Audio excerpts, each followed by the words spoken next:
Sir வணக்கம் sir. Sasikala அவர்கள் சுற்றுப்பயணம் போயிருக்காங்க தென் மாவட்டங்கள்லாம். ஆர்வி உதயகுமார் சொல்றாரு, கறந்த பால் மடியில் புகாது, கருவாடு மீனாகாது அப்படின்னு காளிமுத்து சொன்ன அந்த டைலாக் அவர் சொல்றாரு. எப்படி பார்க்குறீங்க? பார்க்கணும். கறந்த பால் மடி புகாது, ரைட்டு. ஆனால் அந்த பால் வெண்ணெய் ஆகி, தயிராகி, மோராகி, ஐஸ்கிரீம் ஆகி ஏதாவது ஒரு ஆகிட்டு போகலாங்க. மடியில் புகணுங்கன்னு ஒன்றும் அவசியம் இல்லையா. கருவாடு மீனாக வேண்டியதில்லை, கருவாட்டு குழம்பு வைக்கலாம்ல. ஆக அவர் பழமொழி அந்த பழமொழியில் இன்றைக்கி எடுபடாது, சரிப்பட்டு வராது. எதுக்காக கருவாடு அனுப்ப ஒரு மீனாக்க வேண்டிய அவசியம் என்ன இருக்குது? கருவாட்டையே பயன்படுத்தலாம்ல. சசிகலா உங்கள்கிட்ட இருந்தபோது மீனாக இருந்தாங்க, கருவாடாக வெளியில் வந்தேன், கருவாடை நான் உனக்கு உபயோகப்படுறேன்னு வர்றாங்க. மடிக்குள்ளார பால் இருந்துக்க என்னங்க பிரயோஜனம்? அது வெளியில் வந்தால் தான் உபயோகம். வெளியில் வந்துட்டாங்க, இப்போ உபயோகப்பட போகிறாங்க. ஆக ஒரு பழமொழி வச்சுட்டு அவரே அடிக்கலாம். இத்தனை நாளில் மடிக்குள்ளார இருந்த பால் வெளியில் வந்துருச்சு, வீட்டுக்குள்ளார இருந்த சசிகலா வெளியே வந்துட்டாங்க. அந்த பால் ஐஸ்கிரீமாக வரும். நீ என்ன ஆக போகிற பார்த்துக்கிட்டு உட்காந்துக்கிட்டு. எச்சரிக்கைகளை கவனித்து பார்க்கணும். சும்மா இந்த வசனம் பேசுறதுலாம் அர்த்தம் இல்லை. அந்த கறந்த பால் மடி போகாதுன்னு சொன்ன காளிமுத்து அந்த யாரை சொன்னாரோ அவங்கக்கிட்ட போய் சேர்ந்துக்கிட்டார். அவங்கக்கிட்ட தான் பதவி வாங்கிட்டு உட்காந்துட்டு இருந்தார். இன்னும் அதை விட கேவலமாகலாம் ஜெயலலிதாவை பற்றி பேசினார். சோனியா காந்தி பார்த்தால் கும்பிட தோன்றுகிறது, இவரை பார்த்தால்னு என்னமோ ஒன்று டைலாக்லாம் விட்டார். அதுக்கப்புறம் அவர்கிட்ட போய் சமாளிக்கிறார். அந்த நிலைமை இப்போ யார் சொன்னார்? ஆர்வி உதயகுமாரா? யார் சொன்னார்? ஆர்வி உதயகுமார். அவருக்கு அந்த நிலைமை வந்துடக்கூடாது. சசிகலா கிட்ட போய் நிற்க வேண்டிய நிலைமை வந்துடக்கூடாது. அதை பார்த்துட்டு சொல்லுங்க. அவர் போய் நிற்பார், எந்த அளவுக்கு விமர்சிக்கிறாரு. அதான் போகிறத பார்த்தாக்கா சசிகலா கிட்ட ஒரு சேருவார், காலில் விழுவார்னு தெரியுது. ஏன்னா அவர் மேலே ஆயிரக்கணக்கான கேஸ் இருக்குது. அவரை காப்பாற்றுறதுக்கு சசிகலா தான் வர வேண்டியது. சசிகலாவின் சுற்றுப்பயணத்தால் எந்த ஒரு பாதிப்பும் இல்லைன்னு சொல்கிறாங்க. அதே நேரத்தில் இது மாதிரி திட்டவும் செய்கிறாங்க. ஏன் பாதிப்பு இல்லாதவங்க ஏன் கவலைப்படுற? விட்டு போக வேண்டியது தானே. அதான் அந்த மாதிரி ஒன்றும் இல்லையே, அப்புறம் ஏன் கவலைப்படுற? என்னத்துக்கு அலறி பிடிக்கிற? என்னத்துக்கு ஆள் மாற்றி ஆள் டைலாக் பேசிக்கிட்டு இருக்கிற? ஜன்னி கண்டடிச்சு உதறது இருக்கிறத என்ன ஆகுறதுன்னு தெரியல. கட்சி சுருங்கிக்கிட்டே போகுது. அவங்க எல்லாம் ஒன்றா சேர்ந்துட்டாங்கன்னு நீ தான் தனிமைப்படுத்தப்பட போகிற. யோசிச்சுக்கோ. அவ்வளோதான் சொல்ல முடியும். அரசியலில் நீ உன் தலைவன் சரியாக போகிறாரா இல்லையாங்கிறத நீ பார்க்க வேண்டிய கட்டாயத்தில் இருக்கிறீங்க. இன்றைக்கி ஒரு எம்ஜிஆர் ஜெயலலிதாங்கிற பெரிய பெரிய ஆளுமையை கொண்ட 2 பேர் அதை இது பண்ணிக்கிட்டு இருந்தாங்க. இன்றைக்கி அப்படியே பார்த்தாக்கா அதெல்லாம் பாதாளத்தில் விழுந்துருக்கு. ஒரு இமயமலை அளவுக்கு உயர்ந்து நின்ன ஒரு இது இன்றைக்கி ஒரு கூழாங்கல்லாம் மாறி இருக்கு. இந்த கூழாங்கல்ல அட்லீஸ்ட் ஒரு பாறையாவது மாறத்துக்கு பார்க்கணும். அந்த அளவுக்கு மோசமாக இருக்குது நிலைமை. அதை யோசனை பண்ணுங்க. சும்மா அந்த டைலாக் பேசிக்கிட்டு இருக்கிறது அர்த்தம் இல்லை. சொன்னவருக்கு இதுதான் உங்களுக்கு வரும். உண்மையாகவே சசிகலாவினுடைய சுற்றுப்பயணத்தினால எதுவும் தாக்கம் இருக்கா? நிச்சயமாக பழனிசாமியோட அவங்க பெட்டராக இருப்பாங்க. அவ்வளோதான் சொல்ல முடியும். பழனிசாமி ஒருட்டு சசிகலா ஒரே மீட்டிங்கில் போடட்டும், யார் கூட்டம் வருதுன்னு பாருங்கள். அதுதான் சொல்கிறேன். அதை வச்சா நீங்கள் பார்த்துக்கலாமே. சசிகலா கூட்டம் போட்டோம், பழனிசாமி கூட்டம் போட்டு யார் கூட்டம் வருதுன்னு பாருங்கள். சசிகலாவோட பழனிசாமி கூட்டம் வரதுக்கு வாய்ப்பு உண்டு. ஏன்னா சசிகலா காசை எடுக்காத ஆள். காசு எடுத்திருந்தால் இன்றைக்கி இவ்வளோ தூரத்துக்கு அவங்க உள்ளே போய் இருந்திருக்க வேண்டியதில்லை. காசு எடுக்க மாட்டாங்க. அதுதான் அவங்ககிட்ட இருக்க மிகப்பெரிய குறைபாடு. இப்போ காசு எடுத்து செலவு பண்ணாங்கன்னா மறுபடியும் அவங்க ஒரு பெரிய பயங்கரமான ஒரு சக்தியாக மாறுறதுக்கான வாய்ப்புகள் நிறைய இருக்குது.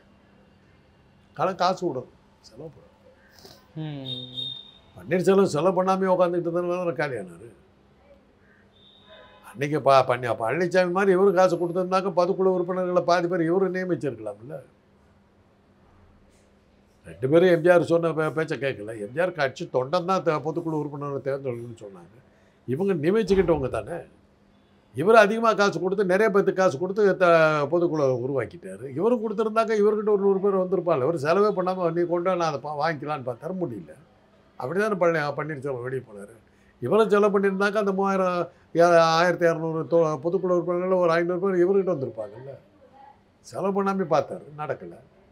எப்படியோ தொலைஞ்சி இந்த நாடாளுமன்ற இடைத்தேர்தலில் ஒரு வழியாக நின்று ஒரு அமௌண்ட்டு விட்டார். அதுலேயே அவருக்கு நல்ல கணிசமான வாக்குகள் வந்ததில்லை. செலவு பண்ண வர அளவுக்கு இருந்ததில்லை. அதே தான் இப்போ சசிகலாவுக்கு தான் சொல்கிறேன். செலவு பண்ணா நடக்காது. செலவு பண்ணால் அரசியலில் விடணும், விட்டால் தான் வரும். ம். 6 முன்னாள் அமைச்சர்கள் எடப்பாடி பழனிசாமியை சந்தித்து இணைப்பு குறித்து வலியுறுத்தியதாக சொல்லிட்டு இருந்தாங்க. ஆர்வி உதயகுமார் அப்படிலாம் ஒன்றுமே நடக்கல, பச்சை பொய் அப்படின்றார். அப்படி அவர் நடக்கலைன்னா விட்டு போ. ஏன் இது அப்புறம் என்னது கறந்த பால் மடிமுக அது அந்த டைலாக்லாம் பேசுகிறேன். நடக்கவே இல்லை, பார்க்கவே இல்லை, யாரும் வரல, அவங்க பொருட்டே கிடையாது. இவ்வளோ பேசின அப்புறம் என்னதுக்கு டைலாக் பேசுகிற? ஏன் வராத ஆளை பற்றி ஏன் உயிரை விட்டுக்கிட்டு உட்காந்துட்டு இருக்க? எங்கேயோ ஒதுக்கிது, எங்கேயோ ஓதுறது, பயப்படுது, அவ்வளோதானே. தெரியுது அடியில் குடி வெட்டி விட்டாங்க, எந்த நேரத்தில் விடுவோன்னு தெரியல, அவ்வளோதான்.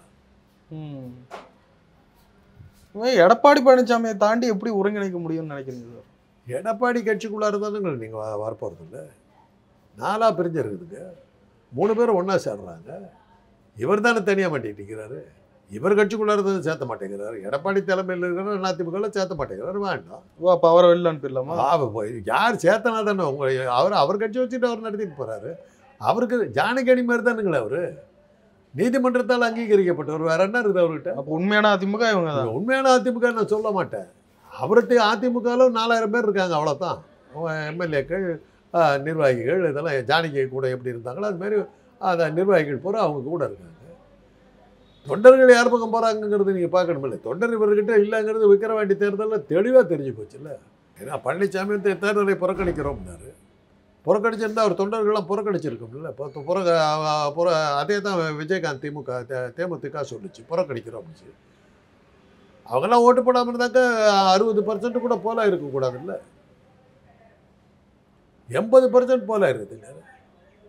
வழக்கத்தை விட அதிகமாக போல இருக்குது. அப்படின்னாக்க இவங்க புறக்கணிக்கிறோன்னு சொல்லி இந்த தலைவர்கள் சொன்னது அவங்க சட்டையும் முள்ள சீந்த கூட இல்லைன்னு தெரியுது இல்லை. இதுக்கு மேலே என்ன ஆதாரம் வேணும்? 2 பேத்துக்கு கட்சியில் ஆளுங்க இல்லை. புறக்கணிக்கிறோன்னு சொல்கிறாங்க, வழக்கத்தை விட அதிகமான ஓட்டு கொடுக்குது. ஸோ காலி கட்சி இல்லை. தேர்தலில் நின்று தோற்றுருந்தா கூட ஓரளவுக்காக இருந்திருக்குது. நிற்காமையை புறக்கணிக்கிறோன்னு சொல்லி அப்பவும் சேர்ந்ததுக்கு ஆள் இல்லைன்னும் போது 2 பேரும் தலைமையை இழந்துட்டாங்கன்னு தெரியுது. அப்புறம் அவங்கள வச்சுக்க வேண்டிய அவசியம் இருக்குது. அவர் கட்சியில் சேர்த்த மாட்டேங்கிறேன். வேண்டாம், யார் கேட்டால் உங்கள் கட்சிக்கு நான் வரேன்னு எப்போ சொன்னேன்? இன்றைக்கி பன்னீர்செல்வம் தான் சொல்லியிருக்காரு. உங்கள் கட்சிக்கு நான் வரதான் ஒன்றும் சொல்லவே இல்லையே. நாங்கள் ஒன்றா இருக்கிறோம், நாங்கள் இணைய போகிறோம், அவ்வளோதான். இணைஞ்சிட்டாங்கன்னா அதே பழனிசாமி போய் நிற்பார் பாருங்க, என்னையும் சேர்த்துக்கங்கன்னு கேட்குற காலம். உள்ளுக்குள்ள மூத்த நிர்வாகிகள்லாம் இருக்காங்கல்ல, அவங்களுக்கு ஒரு அதிருப்தி. நிர்வாகிகள்லாம் முடிஞ்சு போன ஆளுங்க. இன்றைக்கி தியாகராஜ பகதூர் சூப்பர் ஸ்டாராக இருந்தாருங்க. வெள்ளி கூஜாவில் பால் குடித்தவர்.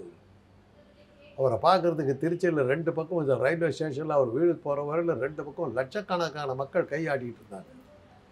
தியாகராஜ பகதூர் என்னை கூட்டிகிட்டு சினிமா எடுப்பீங்களா? இருந்த வாழ்ந்த காலத்திலே காணாமல் போயிட்டாருங்க. இந்த நிர்வாகிகளாம் காலாவதி ஆனவங்க. இவங்ககிட்ட ஆளுங்க இல்லைங்கிறத ப்ரூவ் ஆகுது. ஒவ்வொரு எலெக்ஷனும் இவங்களுக்கு சக்தி இருந்தாங்க. ஏங்க 12 தேர்தலில் படுமட்டமான தோல்வி அடைஞ்சிக்கிட்டு வராங்க.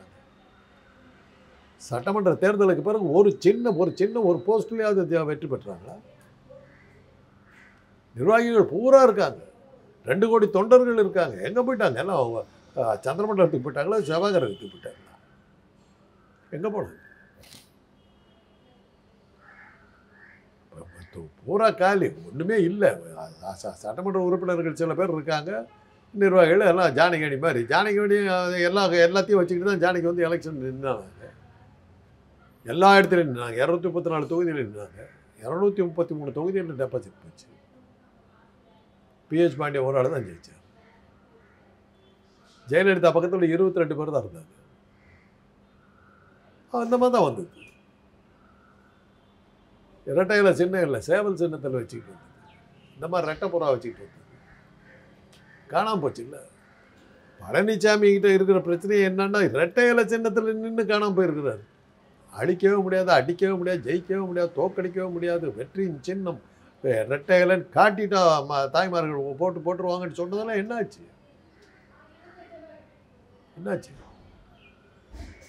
ரெட்டையில சின்னத்தை வச்சு தாங்க 8 இடத்துல டெபாசிட் போயிருக்குது. இதை விட என்ன நிராகரிக்கிறதுக்கு இதை விட என்ன காரணம் வேணும்? அங்கே ஒன்றுமே இல்லை. அவங்க 3 பேர் ஒன்றா சேர போகிறாங்க. அவங்க அத்தனை பேர் ஒன்றா சேர போகிறாங்க. சேர்ந்துட்டா ஒரு புது தலைவர் யாராவது தேர்ந்தெடுத்தாங்கன்னா ஏன் எங்கே போகிறதுன்னு தெரியாமல் சுற்றிக்கிட்டு இருக்கிற தொண்டர்கள்லாம் இவங்ககிட்ட வந்து சேர்ந்தாங்கன்னா என்ன பண்ணுவீங்க நீங்கள்? நீங்கள் அதிமுகவினுடைய ஓட்டுகள் தானே திமுக கொழுந்துருக்குது.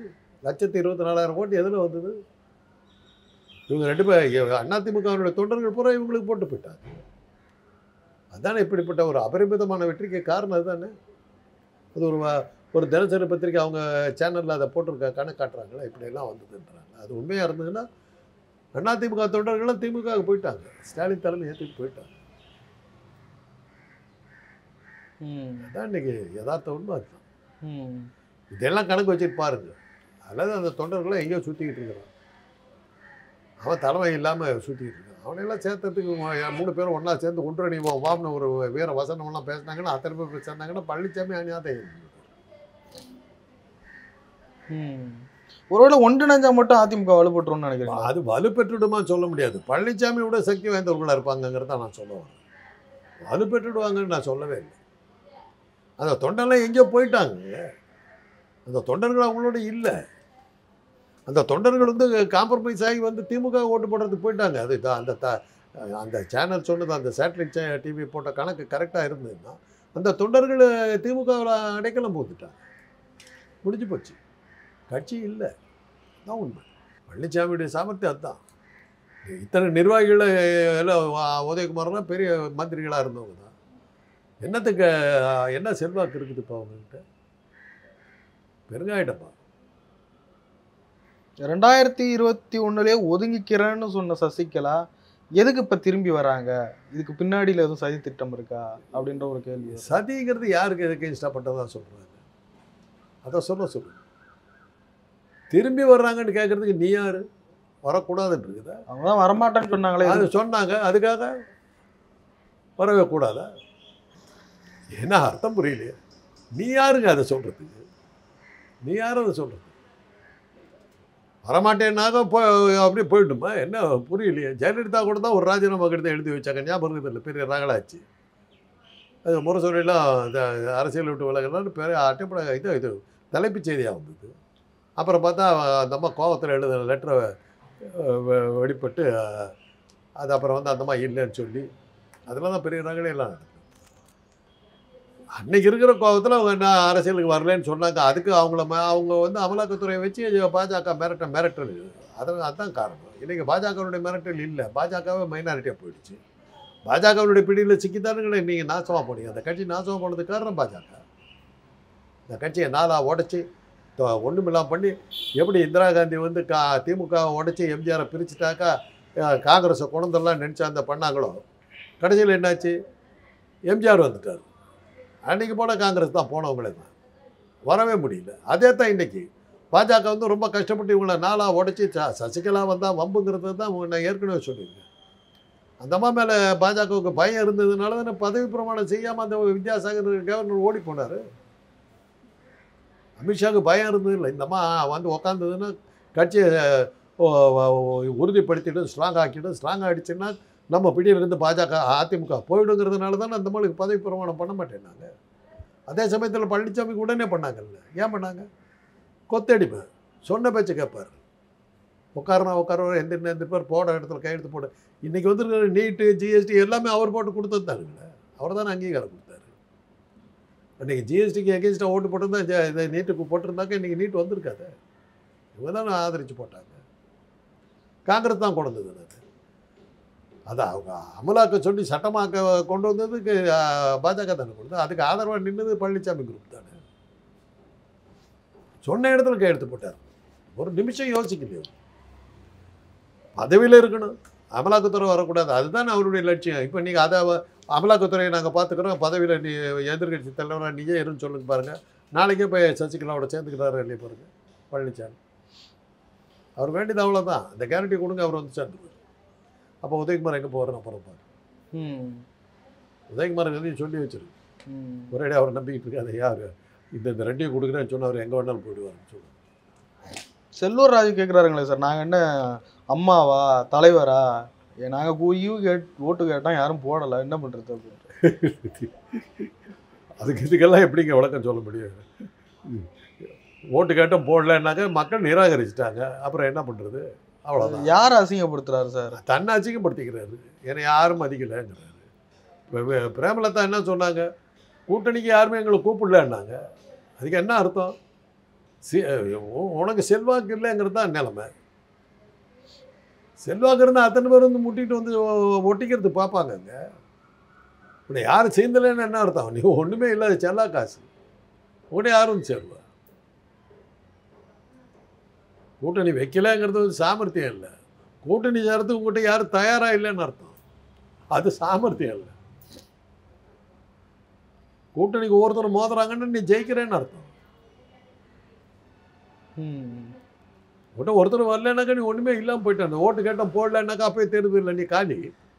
அப்போ நான் கேட்டாலும் ஓட்டு போடல, நீ கேட்டாலும் அப்புறம் நீ என்ன தலைவா? என் கூட வந்து உட்காரு, 2 பேரும் ஜாலியாக உட்காந்து அட்டடிச்சுக்கிட்டுங்களா? ஒரு வேலை இல்லாமல் தானே இருக்கு. ஒரு எடப்பாடி பழனிசாமி அப்படி எதிர்த்து பேசிட்டாரு அப்படின்ற மாதிரி சொல்றாங்க. அப்படி எடப்பாடி பழனிசாமி எதிர்த்து பேசிட்டாரு. யாரு? செல்லூர் ராஜு. செல்லூர் ராஜு வந்து இவர் காங்கிரஸ் இல்லாமல் கூட சப்போர்ட் பண்ணி தான் பேசுகிறார். ராகுல் காந்தியை பாராட்டியெல்லாம் பேசுகிறாரு. அவர் எங்கே இருக்காரு, என்ன பண்ணுறாருன்னு ஒன்றுமே புரியலையே. அவருடைய வாதங்கள்லாம் ஒன்றுமே புரியல. யார் ஆதரிக்கிறாரு, யார் எதுக்குறாருன்னு தெரியலையே. கடைசியாக பேசும்போது பழனிசாமியை சப்போர்ட் பண்ணி பேசுகிற மாதிரி இருக்குது. அதுக்கு முன்னாடியான பல ஸ்டேட்மெண்ட்டெல்லாம் பார்த்தீங்கன்னா பழனிசாமிக்கு எதிராக தான் கொடுத்துருக்காரு. அங்கே உள்ளுக்குள்ளார ஒரு பெரிய குழப்பம் நடக்குது. பழனிசாமி கூட்டத்தில் பெரிய குழப்பம் இருக்குது. இவர்கிட்ட பின்னாடி இருக்கிறதா விட்டு ஓடுறதா. அந்த 5 பேர் வந்து பேசுனாங்களே, எப்பா இப்போ பெரிய ஆபத்து வந்துருக்கு சொன்னால் கேளுன்னு தான் சொல்லியிருக்காங்க. நம்ம போய் சேர்ந்துக்கிறது நல்லது, முதல்ல நம்ம துண்டு போட்டு இடம் முடிச்சுக்கலான்றது தான் அவங்க போயிருக்காங்க. இந்த ஆள் வீம்பு பண்ணி போயிடறாங்க. இந்த ஆளுக்கு என்னன்னாக்கா நமக்கு என்ன போஸ்ட் கிடைக்குங்கிறது தான் அவருடைய கவலை. அதை உறுதிப்படுத்திட்டாக அவர் வந்துட போகிறாரு. அவ்வளோதான். உனக்கு என்ன எதிர்கட்சி தலைவர், அமலாக்கத்துறையில் உனக்கு ரைட் நடக்கூடாது, 2 தான் உனக்கு வேண்டியது பார்த்துடலாம். அவ்வளோதான். அது சொன்னால் அவர் வந்துட போகிறார். அதே ஸ்டூலை போட்டிங்கன்னா அதுக்கு அடியில் அவர் வந்து காரில் பிடிச்சிக்காரு. அவ்வளோதான். ஸ்டூல் போடணும். ஸ்டூல் போட்டால் தான் அதுக்கு அடியில் போகிறதுக்கு அவருக்கு ஈஸியாக. அதுதான் அவர் பழக்கம். இப்போ கட்சிக்குள்ளே வந்திருக்கிற சலசலப்புன்றது கட்சி ஒருங்கிணைக்கணுன்றதுக்காகவா, இல்லை எடப்பாடி பழனிசாமி தலைமை மீதான அதிருப்தியா?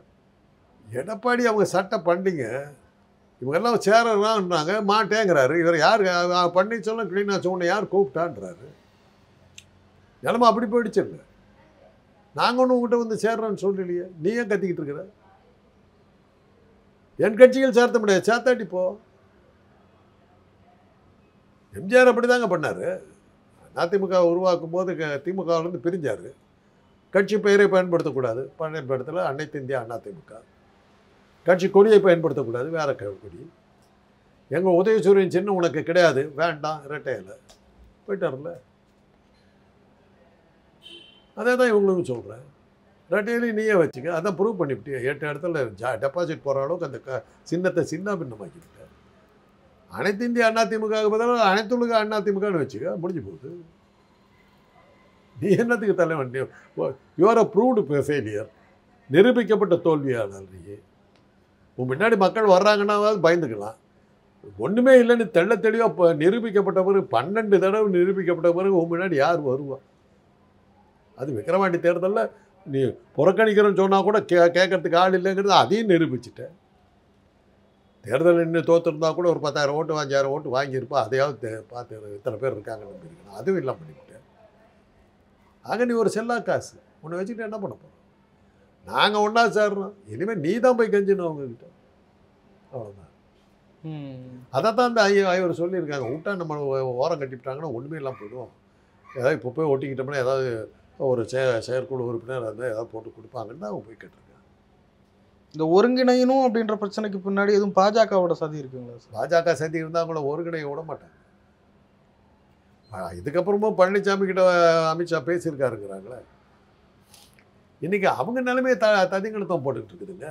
இன்றைக்கி ஆதித்யநாத் வந்து பெரிய பல வகையான குடைச்சலை மோடி கொடுக்க ஆரம்பிச்சிட்டாருங்கிறாங்க. நாம் எதிர்பார்த்தது சந்திரபாபு நாயுடு நிதிஷ்குமாரையும். நிதிஷ்குமாரையும் அங்கே தூக்கடிச்சிட்டாங்க. நிதிஷ்குமாருடைய நிலைமை மோசம் ஆகிடுச்சு. பாஜக கிட்ட வந்து அவங்க எதிர்பார்த்த மக்கள் எதிர்பார்த்த அவர் செய்யாமல் அவங்ககிட்ட சரணடைந்தாலும் அவங்க இதாகிருக்காரு. ஆக மோடியினுடைய நிலைமையை அமித்ஷாவுடைய நிலைமையை தள்ளாடிட்டு போது இவங்களே அவங்க கவனிக்கிறது. தன்னை காப்பாற்றிக்கிற கட்டாயத்துக்கு அவங்க ஆளாகிட்டாங்க. அதுதான் இன்றைக்கி உண்மை. யோகி ஆதித்யநாத் என்னென்னமோ பண்ணுறதா சொல்கிறாங்க. உத்தரப்பிரதேசம் ஏறத்தாழ பாஜக விட்டு போயிடுச்சுக்கிறாங்க. உத்தரப்பிரதேசம் போயிடுச்சுன்னா முடிஞ்சு போச்சு. சரிம்மா சார், நிறைய விஷயங்களை பேர் நன்றி சார்.